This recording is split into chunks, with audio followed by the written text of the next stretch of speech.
Serangan Amerika Serikat Israel ke kilang minyak Iran membuat langit Teheran memerah. Perang makin sengit, apalagi Presiden Trump membuka opsi mengerahkan pasukannya untuk melancarkan invasi darat ke Iran.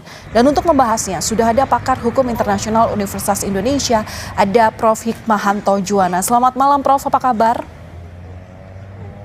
Baik. Alhamdulillah sehat. Iya, Alhamdulillah sehat. Prof, ini pertanyaan di banyak orang, mengapa perang ini seolah sulit untuk dikendalikan?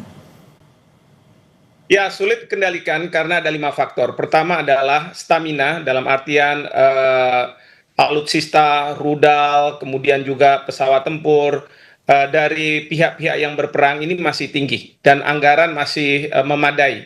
Meskipun kita dengar bahwa Amerika Serikat, Presiden Trump memanggil sejumlah perusahaan untuk segera menyiapkan amunisi-amunisi yang dibutuhkan.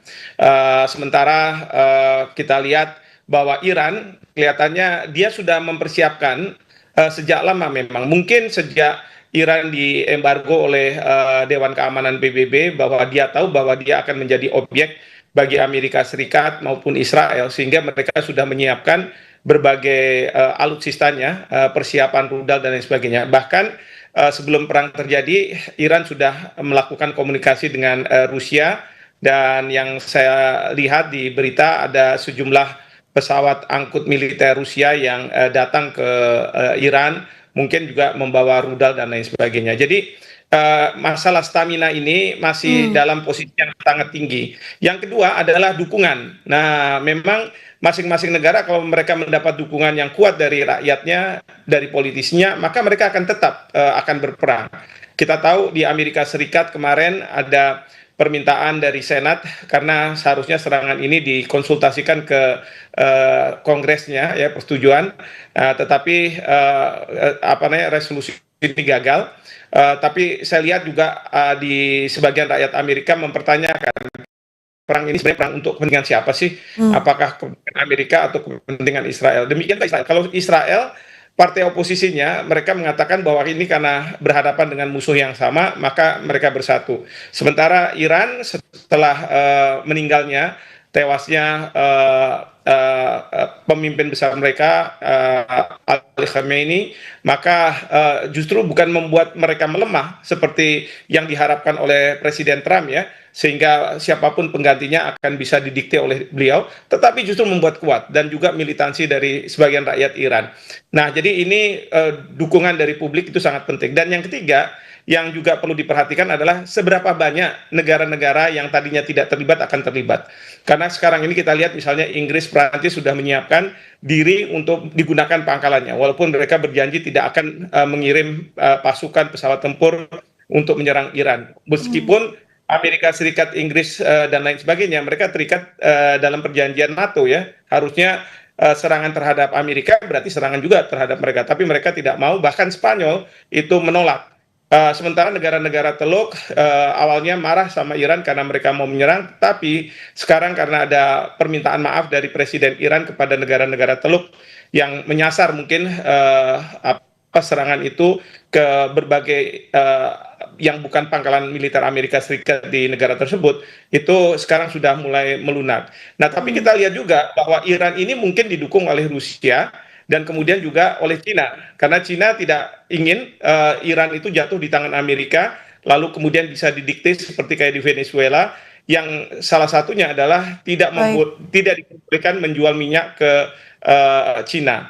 Nah, ini jadi ada 3 faktor ini. Faktor yang keempat adalah ya tentu bagaimana reaksi dari dunia sekarang ini, ya. Banyak pihak di masyarakat dunia itu tidak setuju dengan mungkin tindakan pemerintahnya, lalu mereka melakukan demonstrasi di kedutaan besar Amerika, mungkin kepentingan Amerika, itu yang terus kemudian di Pakistan mereka melakukan perusakan-perusakan. Nah, di sini yang ini benar atau tidak, dari berbagai berita di Indonesia katanya TNI disiagasatukan. Nah, ini juga dalam konteks mengantisipasi. Sebenarnya jangan sampai kita ingat pada waktu Amerika Serikat menyerang Afghanistan, itu ada sebagian masyarakat kita yang melakukan misalnya tindakan yang nggak boleh, ya, yaitu sweeping terhadap warga negara Amerika dan sebagainya. Ini juga harus diperhatikan karena jangan sampai perang ini membuat terbelah masyarakat di suatu negara, bahkan masyarakat dengan pemerintahnya, kemudian menciptakan instabilitas, dan itu yang kita sayangkan. Dan terakhir, memang perang ini akan segera berhenti kalau negara-negara sudah capek, negara yang berperang, dan kemudian datang atau diharapkan hadir mediator yang disepakati oleh para pihak yang bersengketa. Nah, mungkin ini untuk menyelamatkan muka mereka supaya tidak dikatakan kalah perang seperti itu. Ya, Prof. Hikmahanto, ini menarik. Bagaimana cara kemudian membaca keinginan pihak-pihak yang bertikai, terutama dalam mengakhiri perang? Tentu kita berharap harus ada titik temunya. Nah, bagaimana cara membaca keinginan pihak-pihak yang bertikai ini untuk kemudian mendapat titik temu supaya perang ini segera berakhir?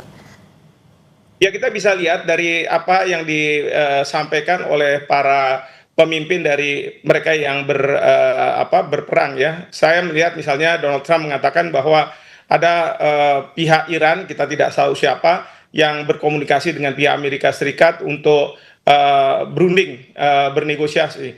Tapi dari pihak Iran, mereka mengatakan bahwa enggak, kita tidak akan menerima itu dari Menteri Luar Negerinya.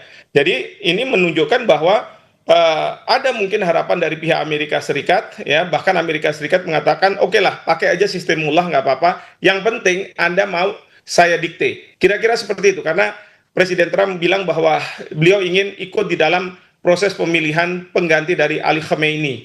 Nah, ini yang tentu kalau dari sisi Iran mau menerimanya ini, ya tentu dia akan menyerah. Tetapi kan dia tidak. Tentu nanti akan digunakan, mungkin ada pihak tertentu yang diminta oleh Presiden Trump untuk menjadi mediator, lalu kemudian mediator ini berpura-pura lah kira-kira, oh ini karena keinginan dari para pihak, lalu kemudian akan diakhiri perang ini.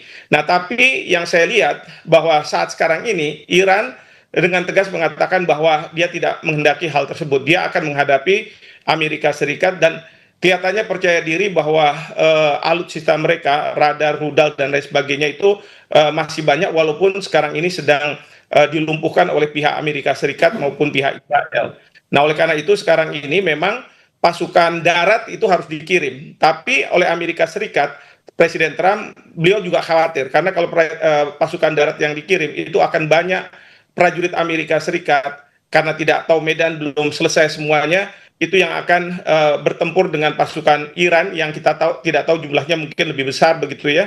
Dan ini akan membuat rakyat Amerika marah karena dipertanyakan, apa sih tujuan dari perang ini oleh Amerika Serikat? Bukankah ini perang Israel? Lalu kenapa menggunakan uang pajak dari rakyat Amerika Serikat untuk melakukan serangan yang untuk kepentingan Israel? Jadi ini yang mungkin Presiden Trump ingin agar rakyat Iran yang anti terhadap pemerintahnya yang mengambil alih gitu ya, maka dia secara terbuka, termasuk juga Perdana Menteri Netanyahu mengatakan kepada, ini saatnya bagi Anda rakyat Iran untuk mengambil alih dari kepemimpinan dari mullah ini. Bahkan saya lihat Presiden Trump juga dan Israel mengatakan bahwa minta agar anggota dari Garda Revolusi itu membelot, dengan harapan bahwa mereka nanti tidak akan diadili dan lain sebagainya, akan dapat imunitas. Untuk apa? Untuk menurunkan pemerintahan yang sekarang ada. Bahkan Amerika Serikat sekarang sudah berbicara dengan mereka yang dari Kurdi Iran yang selama ini beroposisi dengan pemerintahnya untuk dipersenjatai, dan mereka yang diminta untuk masuk.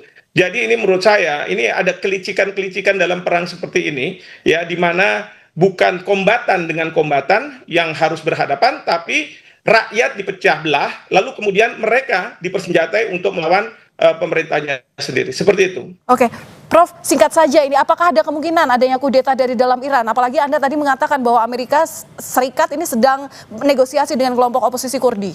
Singkat saja. Ya, bisa jadi itu akan terjadi. Itu tergantung dari rakyat di Iran dan bagaimana pemerintah bisa memberikan ketenangan kepada rakyatnya, terutama sekali pada saat ini karena harga kebutuhan pakan juga mungkin mahal di Iran, ada kemarahan dari rakyat Iran ya kalau terus berperang dan lain sebagainya. Jadi bisa saja seperti itu terjadi. Baik, diharapkan segera ada titik temu dari negara konflik agar dunia semakin membaik dan konflik segera berakhir antara Amerika Serikat, Israel dengan Iran. Terima kasih sudah berbagi analisa Anda kepada kami di Kompas TV, Kompas Malam, Profesor Hikmahanto Juwana, pakar hukum internasional Universitas Indonesia. Salam sehat selalu, Prof.